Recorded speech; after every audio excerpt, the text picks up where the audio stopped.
नमस्कार.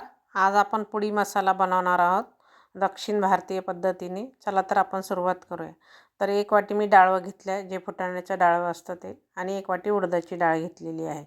कढई गरम करायला ठेवली. मंद गॅसवरती आपल्याला हे छान भाजून घ्यायचं. बघू शकता मस्त तांबूस कलर आलेला आहे, खमंग असं.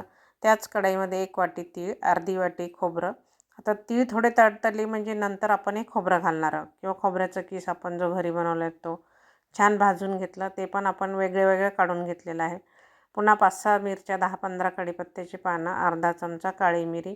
हे भाजून झाल्यानंतर त्यामध्ये अर्धा चमचा मोहरी घालायची. छान खमंग असं भाजून घ्यायचं. कढई गरम आहे, खाली गॅसवरून कढई खाली उतरून घ्यायची. त्यामध्ये तेल घालायचं. पाव चमचा हिंग, अर्धा चमचा हळद, 1 चमचा लाल तिखट घातलं, काश्मीरी लाल तिखट. तिखट थोडं तुम्ही तुमच्या आवडीनुसार कमी जास्त करू शकता. कढई गरम आहे, त्यामध्ये आपण हे सगळं छान भाजून घेतलं.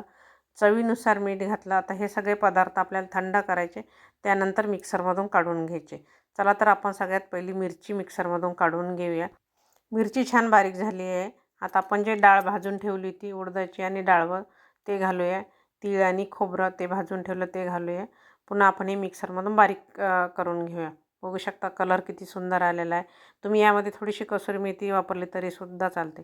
एखाद्या हवाबंद बरणीमध्ये भरून ठेवायचं, म्हणजे टिकायलासुद्धा 1-2-3 महिने टिकते.